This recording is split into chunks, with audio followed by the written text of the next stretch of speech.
In this video, I'll demonstrate how to crack passwords using HashCat. Cracking a hash, what HashCat does, is about finding a string of characters which, if hashed using the same method as the target hash, will give you the same result. Passwords are usually stored in hashed format, as they should be. When a username and password are entered into a login form, the password is hashed and compared to the stored hashed value. If they match, then the user entered the correct password. We're going to look at cracking passwords using known passwords from a password list. So Kali Linux comes with some word lists, and these are stored in /usr/share/wordlists. So we'll look at this with ls, and you can see there's a number of files. So these all contain passwords. So if I look at one of them, we'll use head/usr/share/wordlist/ let's look at why fight. So this comes from a certain application, and it shows the top 10 passwords in this file. So it's some very basic passwords, simple passwords that people use. And let's look at the contents of the folder with ls-la usr/share/wordlists. You see, some of them are just symbolic links to other files, other passwords. So if I just copy the folder and I do an ls on that file, you can see the file size is not very big. So there aren't too many passwords in some of these, but we do have one big password file, rocku.txt.gz. So it's a zipped file, and it's quite large. It's 53 megabytes in size.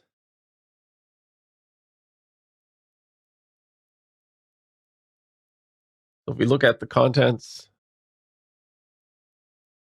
using ls-lah for human readable USR share word lists, yeah, you can see that this rocku.txt.gz is 51 megabytes of passwords in zipped format. So it's quite a large file, a lot of passwords in there. So it's a common one that'll be used when cracking passwords using a known list.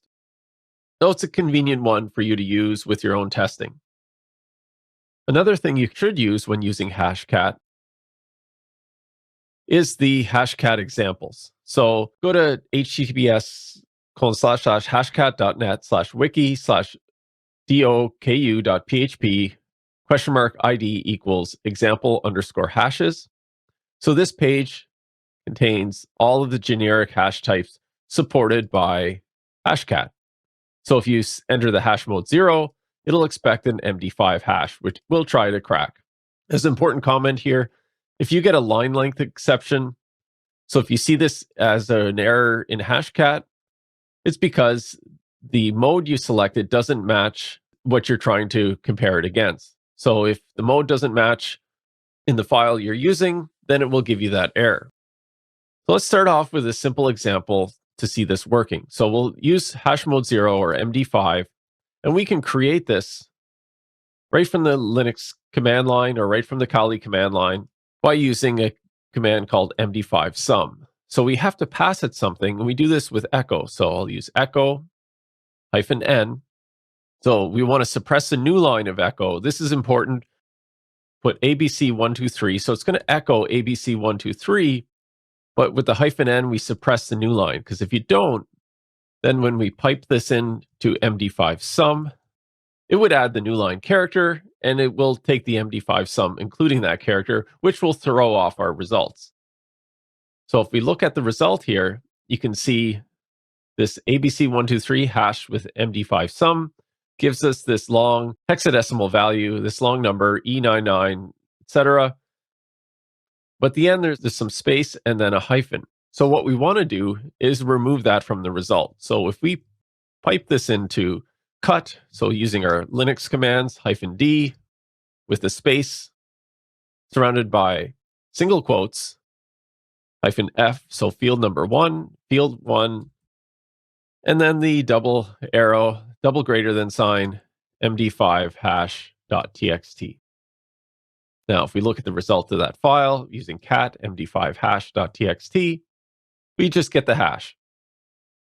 So now we can run hashcat -m0 for md5-a0, then md5hash.txt, and then we give it a word list. So let's usr share word lists / let's use the wi-fi1.txt. We only need a small one for this. And if it finds a result, it'll show it in these results. So status exhausted. So it went through all the results and couldn't find a match. So that word list probably was too small. It didn't have our result. Let's try it with a bigger one. And let's use our rocku.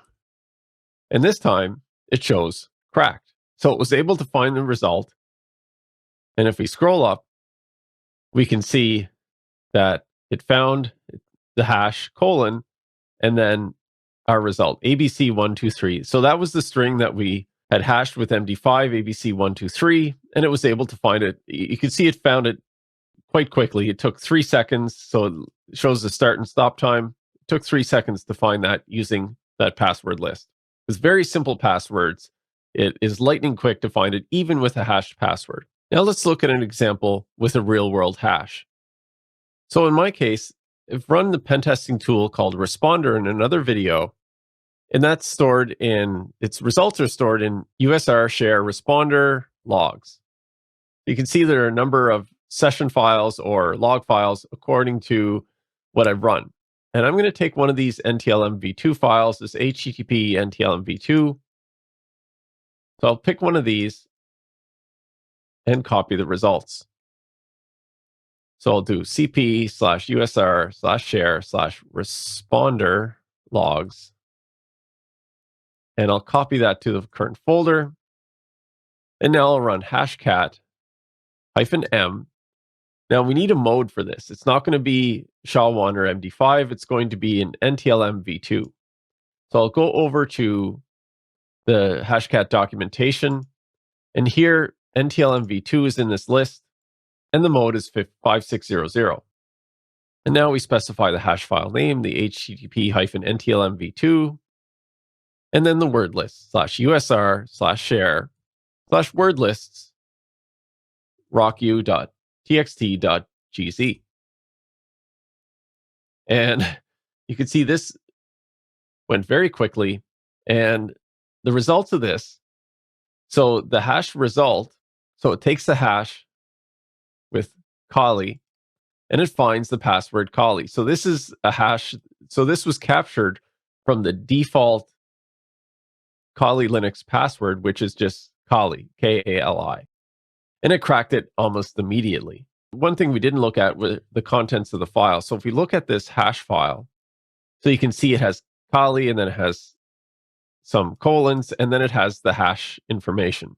So with all this hash information extracted, it found a result that would match to this hash. So if you take the NTLM-v2 hash of the word Kali, it will give this result here. So it will encode that information within the hashes here.